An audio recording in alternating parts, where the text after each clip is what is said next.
그 외아들 우리 주 예수 그리스도를 믿사오니 이는 성령으로 잉태하사 동정녀 마리아에게 나시고 본디오 빌라도에게 고난을 받으사 십자가에 못 박혀 죽으시고 장사한 지 사흘 만에 죽은 자 가운데서 다시 살아나시며 하늘에 오르사 전능하신 하나님 우편에 앉아 계시다가 저리로서 산자와 죽은 자를 심판하러 오시리라.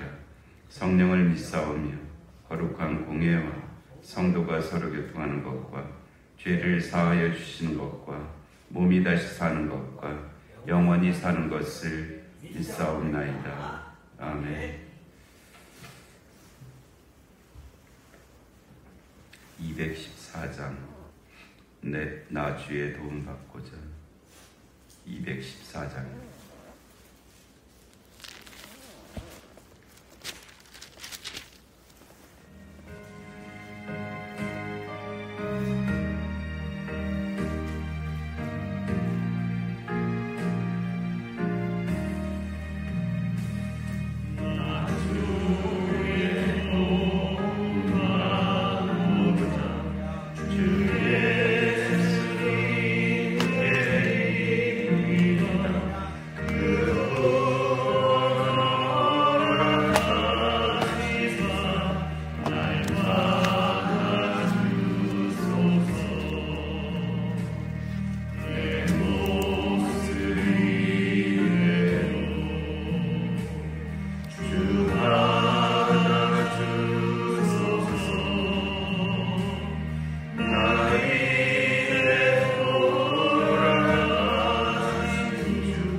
누가복음 9장 7절에서 9절까지 말씀입니다.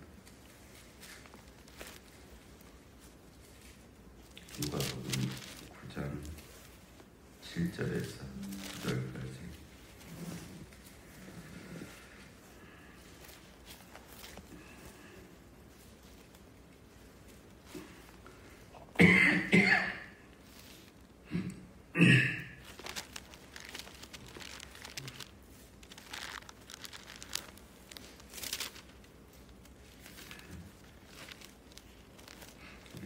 송독하시겠습니다. 분봉왕 헤롯이 이 모든 일을 듣고 심히 당황하니 이는 어떤 사람은 요한이 죽은 자 가운데서 살아났다고도 하며 어떤 사람은 엘리야가 나타났다고도 하며 어떤 사람은 이 선지자 한 사람이 다시 살아났다고도 하니라. 헤롯이 이르되 요한은 내가 목을 베었거늘 이제 이런 일이 들리니 이 사람이 누군가 하며 그를 보고자 하더라. 아멘.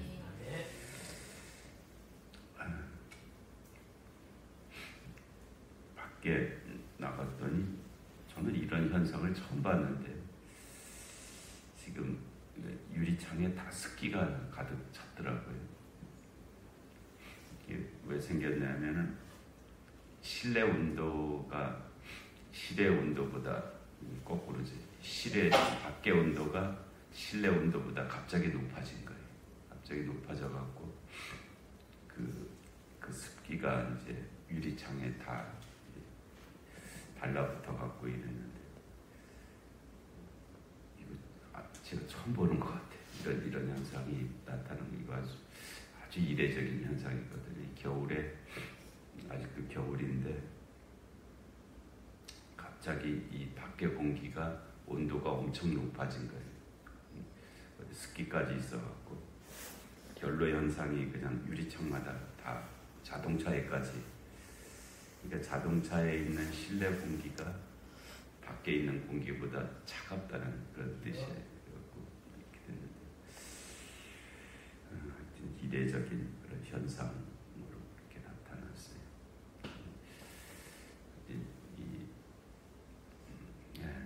뭐 그렇게 특별한 하여튼 좀 뭔가 썩 기분 좋은 그런 것은 아닌 것 같아요.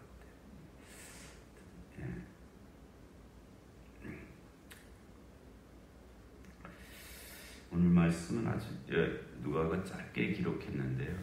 마태나 마가는 좀 이 본문을 길게 기록을 했습니다. 이 분봉왕 헤롯, 이 분봉왕이라는 것이 우리에게는 아주 낯선 개념인데 왕이긴 왕인데 분봉왕이다 그런 뜻인데요. 근데 사실 왕도 아니었고요. 그냥 로마 제국의 제국이 임명한 그런 그 지역의 통치자 정도의 의미입니다. 이 당시에 로마 제국이 다스렸던 시대거든요. 이 지역 전체를. 그래서 그 지역 사람들이 뭐 왕을 결정할 수 있는 그런 때가 아니었고요. 로마 제국이 임명을 하면은 그 사람이 다스리던 그런 때였습니다. 우리나라도 일제강점기 때 우리나라가 뭐 주권자를 뽑을 수 있는 것은 우리 주권을 상실했잖아요.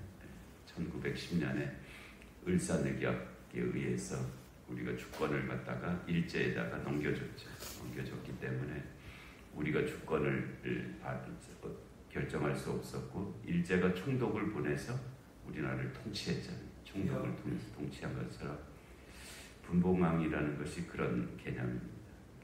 로마 제국이 이 통치자를 어느 지역에다가 내려주고 그 사람으로 다스리게 하고 그 대신 네가 책임을 지고 세금을 얼마 정도 걷어서 로마 제국에 바쳐라. 이런 개념이 이 분봉왕이라고 하는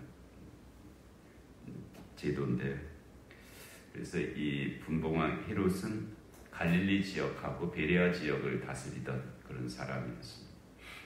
이 유대 지역 예루살렘은 예수님 당시에는 본디오 빌라도라고 하는 총독이 다스렸죠.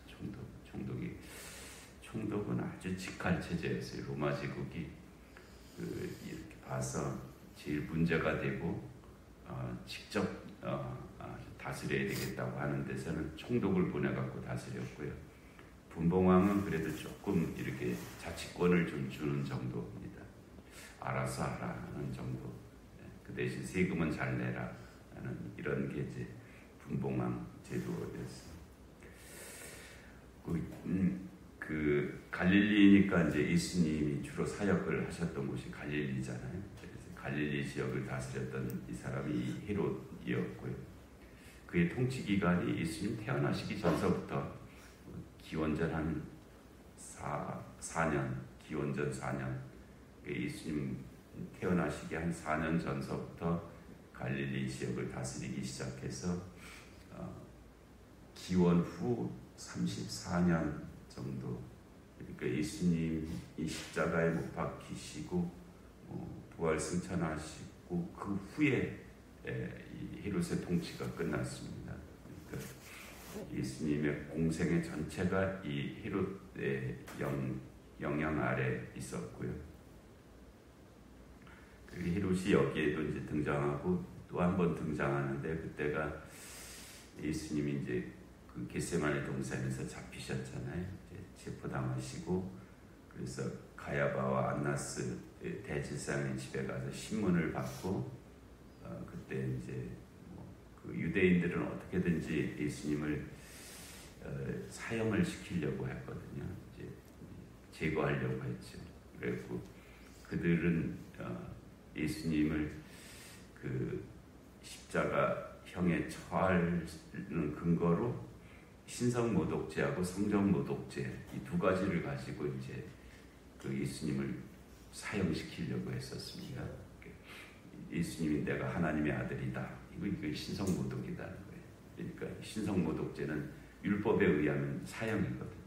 사형이고, 그 다음에 성전을 헐라 내가 사흘 만에 다시 지으리라. 이것도 성전모독죄. 이것도 사형입니다. 그래서 이 두 가지를 가지고 예수님을 이제 사형에 이제 사형을 언도했죠. 사내들이 공의해서.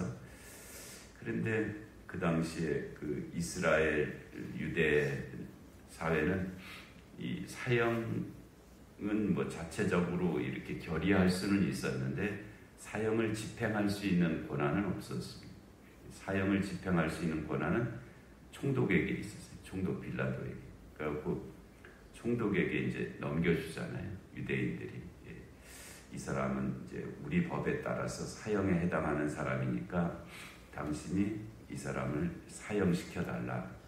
십자가에서 처형시켜달라. 이제 이렇게 빌라도에게 보냈는데, 빌라도는 그 예수님을 이렇게 인계받고 나서 이게 유대인의 그 관습법, 뭐 그들의 종교 갖고 로마 제국이 그 예수님을 십자가에 사형시킬 수는 없었거든요. 왜냐하면 그 당시 로마 제국은 각 지역에다가 종교의 자유를 줬어요.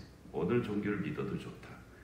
너네 종교를 믿되 로마 황제도 숭배해야 되고, 그리고 세금 잘 내고, 그러면 문제 없다. 이런 거였거든요.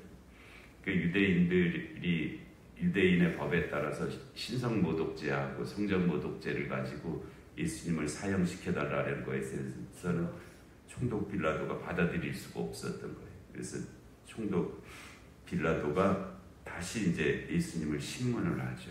신문을 해갖고 상황을 보니까 빌라도가 이 무죄 같은데, 로마법에 의하면 무죄 같은데 무죄로 석방을 해주면 유대인들이 가만히 있을 것 같지 않거든요.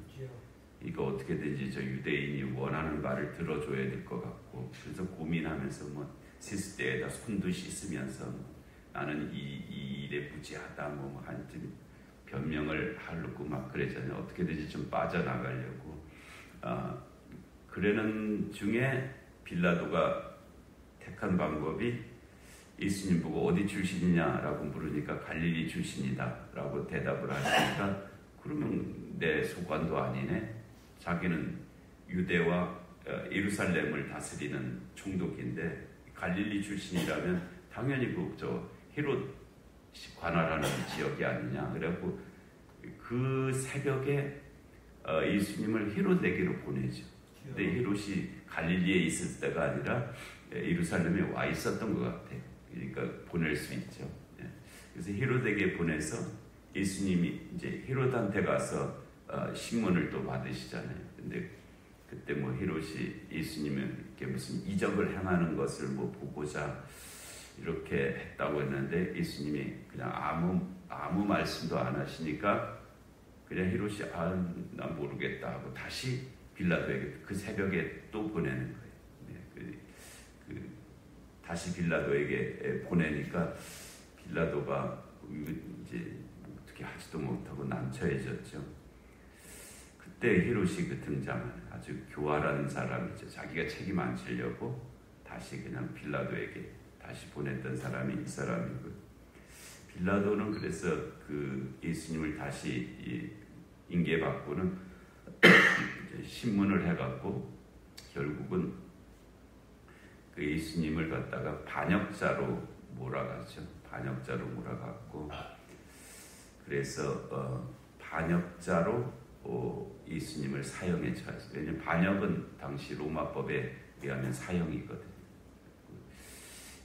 이 예수님이 유대인의 왕이라고 한다, 자기가 자칭 유대인의 왕이라고 한다 하는 그것을 근거로 해갖고 예수님을 반역자로 이제 처형을 하죠.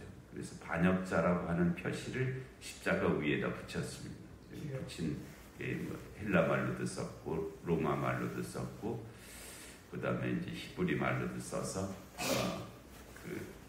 유대인의 왕 나사렛 예수라고 하는 그 죄패를 십자가 위에다가 붙이죠. 그리고 빌라도가 예수님을 처형한 근거는 반역자로 처형을 시켰습니다.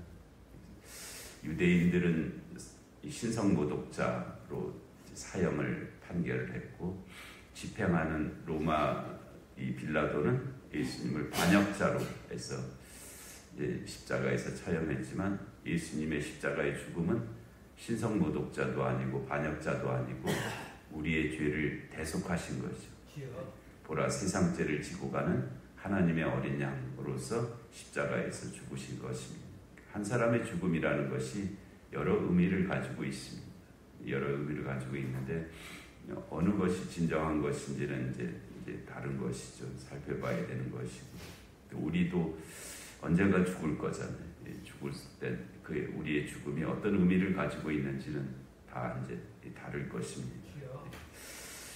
그래서 이제 그와 같은 일이 있었던 그 사람이 이제 헤롯이었고요. 그 헤롯이 이 예수님에 대한 이제 일을 들은 거예요. 일을 듣고는 분봉한 헤롯이 이 모든 일을 듣고 심히 당황했다는. 왜 당황했냐면 자기가 그 세례 요한을 죽였거든요. 세례 요한을 죽였는데 그 세례 요한 같은 사람이 또 나타난 거예요. 예수님이. 이 헤롯이 보기에는 내가 죽인 세례 요한하고 비슷한 일을 하고 있는 그 예수님이 또 나타났다고 하니까 이게 이제 두려웠던 거예요. 이 헤롯이 세례 요한을 두려워했거든요. 처음에 두려움은 왜 생겼냐면 헤롯이 자기 동생이 빌립이었는데 빌립의 부인 이름이 헤로디아였습니다. 근데 어떻게 됐는지 하여튼 자기 동생 부인을 자기 부인으로 삼은 거예요. 그러니까 헤롯이 그거 불의한 일이다. 그래서는 안 된다라고 헤롯이 거기에 대해서 이제 그렇게 비평하니까 그 비평을 듣는 것도 두려운 일이었죠. 그래갖고서는 어떻게든지 입을 막아야 되겠다고 해서 세례 요한을 잡아다가 감옥에 가둬놓은 거예요. 일단 더 이상 말을 못하게. 요즘도 뭐 그런 일들을 하는 거죠.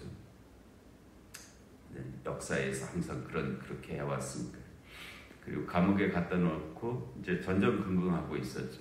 그런데 그때 그때가 헤롯의 생일이었고, 생일에 헤로디아의 딸이 살로메라고 하는 여자아이였는데, 살로메가 헤롯 앞에서 춤을 췄다 그러죠. 너무 춤을 잘 춰갖고 해서는 안 될 말로 무엇이든지 나한테 구하라, 나라의 절반이라도 주겠다. 이게 이제 폭군들이 말하는 아주 형편없는 말인데, 그 말을 듣고는 자기 엄마한테 와갖고 뭘 요구할까요? 그랬더니 헤로디아가 놀랍게도 세례 요한의 목을 베어서 쟁반에 달라고 해라. 이게 도대체 정말 끔찍한 그런 집안이죠. 그래서 이 살로메가 가서 헤롯한테 나라의 절반이라도 주시겠다고 했으니까 헤롯의 목을 베어서 쟁반에 담아 주십시오 라고 요구를 했어요. 근데 거기에 사람들이 다 듣고 있었기 때문에 또 다르게 말을 할 수도 없었고, 뭐 한편으로는 어떻게든지 세례 요한을 좀 제거하려고 하는 마음도 있었을 것이고, 그래서 이참에 그냥 하자 해갖고 실제로 세례 요한을 그렇게 죽인 거예요. 그렇게 목을 베어 갖고서는 쟁반에 담아주는 그 그림이 아주 유명한 그림입니다. 그래서 많은 사람들이 그 그림을 그렸거든요. 세계적 뭐 명화의 뭐 하여튼 그 시대가 그런 시대니까 르네상스 이후에 많은 사람들이 그 장면을 그렸어요. 그래갖고서는 세례 요한이 그렇게 죽었는데, 이는 어떤 사람은 요한이 죽은 자 가운데 살아났다고도 하며, 예수님이 이제 어떤 사람은 엘리야가 나타났다고도 하며, 어떤 사람은 일선지자 중 한 사람이 다시 살아났다고도 합니다. 예수님 당시에 이런 얘기들이 있었다는 거죠. 네. 헤롯이 이르되 요한은 내가 목을 베었거늘 이제 이런 일이 들리니 이 사람이 누군가 하며 그를 보고자 하더라. 나중에 이 말씀들이 가이사랴 빌립보에서 사람들이 나를 누구라 하냐 할 때 그대로 나오잖아요. 어떤 사람은 엘리야, 어떤 사람은 선지자 중에 하나라 하다이다. 그러니까 그러면 너희는 나를 누구라 하느냐 하니까 그때 베드로가 주는 그리스도시요 살아계신 하나님의 아들이십니다. 이건 마태복음의 표현이고 누가복음에서는 주는 그리스도십니다 라고 베드로가 이제 고백하는 그 장면이 나오는데, 그 예수님이 누구신가를 우리에게 묻기 위해서 이 말씀이 기록됩니다. 도대체 너에게는 이 헤롯에게는 그냥 보고 싶은 사람이었어요. 도대체 누군지 궁금하다. 보고 싶은 사람. 그 당시의 사람들은 엘리야 혹은 선지자 중에 하나라고 예수님을 그렇게 여기고 있었어요. 근데 이제 우리에게는 이제 이렇게 물으시는 거예요. 너희에게는 도대체 예수 그리스도가 누구시냐라고 그렇게 그 물으심이 이제 제자들에게 베드로에게도 있었던 것처럼 우리에게도 오늘 이제 그렇게 물으시는 거죠. 도대체 너는 예수를 누구라고 아느냐? 누구라고 믿느냐? 누구라고 섬기고 있느냐? 네 마음속에 있는 예수는 도대체 무엇이냐? 라는 그런 질문이 오늘 본문을 통해서 우리에게 하시는 말씀인데, 거기에 대한 베드로의 고백과 같은 그런 믿음과 은혜를 우리 모두에게 주실 줄로 믿습니다.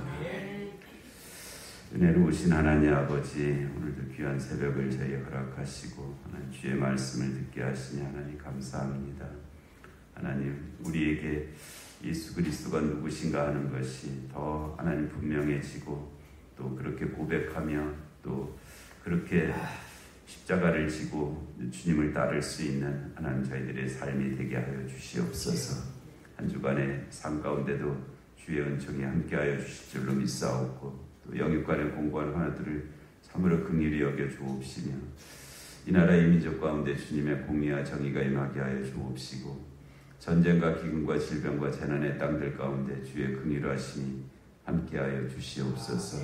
이 새벽 기도 가운데도 은혜 주시기를 간절히 비옵고 예수님의 이름으로 기도하옵나이다. 아멘. 주기도 하시겠습니다. 하늘에 계신 우리 아버지, 아버지의 이름을 거룩하게 하시며 아버지의 나라가 오게 하시며 아버지의 뜻이 하늘에서와 같이 땅에서도 이루어지게 하소서. 오늘 우리에게 일용할 양식을 주시고 우리가 우리에게 잘못한 사람을 용서하여 준 것 같이 우리 죄를 용서하여 주시고 우리를 시험에 빠지지 않게 하시고 악에서 구하소서. 나라와 권능과 영광이 영원히 아버지의 것입니다. 아멘.